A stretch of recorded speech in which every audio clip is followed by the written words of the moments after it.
Welcome to The Explainer. The newly released Jeffrey Epstein files have, well, everyone talking.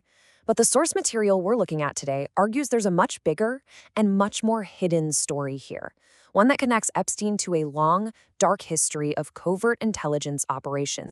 Okay, let's dive right in. The release of these new documents has opened up a ton of questions. But to really get a handle on what might be going on, the argument is that we can't just look at Epstein in a vacuum. We actually have to explore a much deeper, much more hidden history of how intelligence and power have really operated for decades. So where does this all begin? You might think it starts with Epstein back in the 90s, but actually it starts much more recently, with a really powerful and, frankly, pretty unusual move by the US Congress. I mean, look at that number. 427 to 1. That was the vote in the House of Representatives to basically force the government's hand and release these files.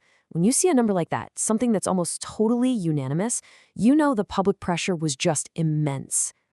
But here is the absolutely crucial detail. The bill that passed, it only compelled the release of files from the Department of Justice and the FBI. It specifically did not, and this is the key to the whole thing, compel the release of any files from the CIA. And that one omission, well, it's central to this entire story. So, to really understand why that missing piece is so significant, our source material points us to a kind of historical playbook, a set of tactics that have been used in covert operations for more than half a century. For this, let's take a quick trip back to the 1960s. Operation Mongoose. This was a massive, secret CIA program. And what was its official goal? To destabilize Fidel Castro's government in Cuba and, ultimately achieve regime change. This was a huge effort involving propaganda, sabotage, and some very, very unsavory alliances. And look, we're not talking about rumors here. Declassified documents, like the one quoted on the screen, show just how far these operations went. These are actual formal agency files describing how the CIA literally made contact with the mob to plan the assassination of a foreign leader. And this slide right here? It perfectly illustrates the three-step playbook that kind of emerges from these old files.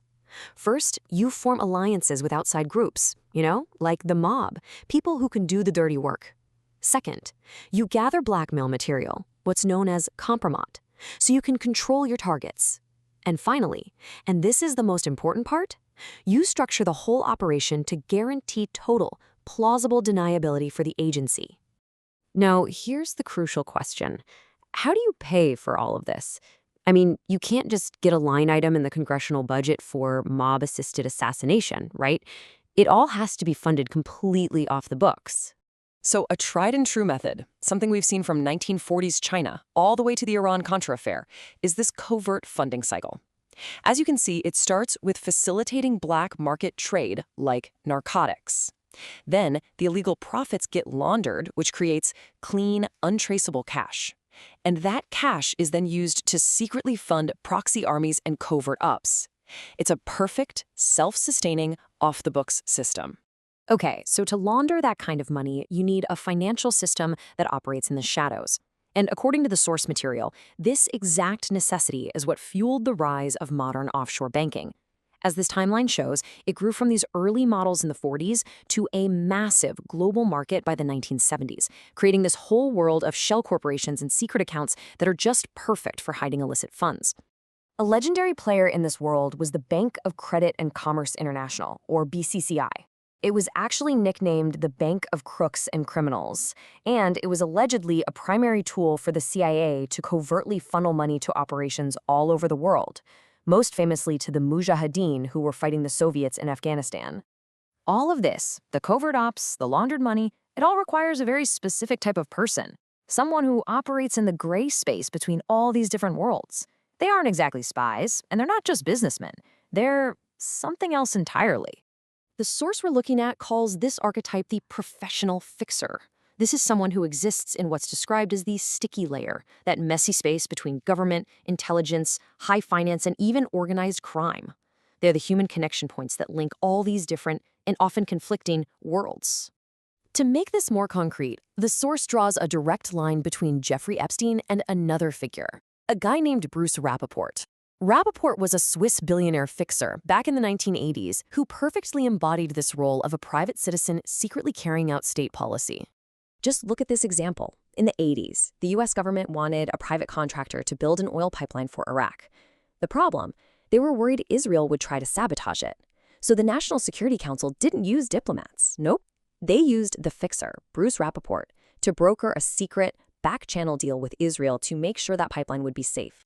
And this is where the source argues Epstein fits perfectly into this whole clandestine world. I mean, just consider the connections. He worked at Bear Stearns, right when it was a clearinghouse for BCCI. His client was Adnan Khashoggi, the infamous arms dealer from the Iran-Contra affair. And, maybe most bizarrely, he somehow got a fake Saudi passport way back in 1982. The argument is that all these pieces point to someone operating as this fixer type. So all of this historical context brings us right back to the present day and to the really tantalizing questions that have been raised by these newly released files. Because here is what those files revealed. In 1999, long before he was a household name, and then again in 2011, Jeffrey Epstein filed Freedom of Information Act, or FOIA, requests to the CIA. He was asking for any and all records the agency had on him.